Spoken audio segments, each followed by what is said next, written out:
Assalamualaikum students, I am Nimsha Sir, your on-screen chemistry instructor from tutoria.pk. Students, start करते हैं exercise of chapter number 9 that is chemical kinetics.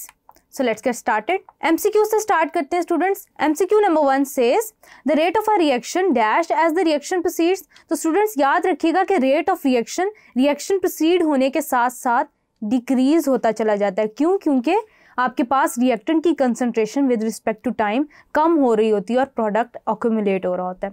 The unit of the rate constant is same as that of the rate of reaction in dash order reaction. That is students zero order reaction में दोनों के constants जो है उनकी जो unit है वो same हो जाता है. Number 3 for the reaction 2a + b is equal to c. The rate law for the reaction is. तो स्टूडेंट्स इसके लिए क्या रेट लॉ होगा?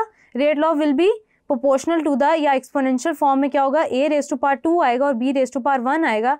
तो A would be the answer. Number 4 है students for the reaction 2a + b gives us C and D. The expression for the rate law is given. The order of reaction in B is.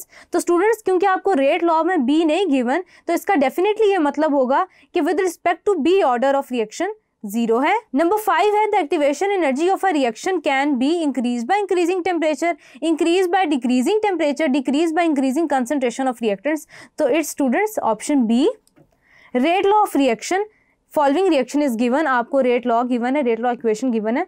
The rate of reaction will be doubled when concentration of water is doubled. तो students याद रखिएगा कि जो आपकी rate law expression है वो independent है of concentration of water. क्यों? क्योंकि वो बहुत ज़्यादा लार्ज होती है, बाय लार्ज सेम रहती है, इसलिए हम अपनी रेट लॉ के अंदर उसको नहीं डालते. एक्सेस में जो होता है उसको हम नहीं यूज़ करते. Concentration of RX is reduce to half, ये भी नहीं हो सकता. Concentration of both RX is double, यानी कि वो दोनों साइड पे कह रहे हैं.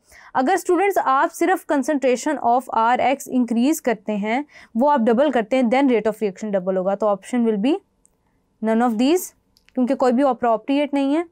नंबर 7 है the rate of a catalysed reaction is independent of the concentration of substrate, concentration of product, enzyme और टेम्परेचर. तो स्टूडेंट्स कंसंट्रेशन ऑफ प्रोडक्ट से इंडिपेंडेंट होती है the rate of enzyme catalysed reaction या catalysed reaction. Number 8, if a reaction proceed in such a way that order of reaction is independent of the reactant concentration, the overall order of reaction would be. अगर students आपका order of reaction independent है concentration से, then it would definitely mean कि आपका overall order of reaction 0 होगा. Next है reactions with high activation energy are usually, जिनकी activation energy students high होती है, याद रखिएगा कि ऐसे reactions slow होते हैं. Number 10 है in a reversible reaction catalyst lower the activation energy of the forward reaction, reverse reaction, forward as well as reverse reaction, forward reaction but increases for the reverse reaction. याद रखिएगा students, जब activation energy आपका catalyst lower करता है तो वो forward reaction के लिए भी कर रहा होता है, जबकि रिवर्स रिएक्शन के लिए भी कर रहा होता है. तो forward as well as reverse reaction, that is C.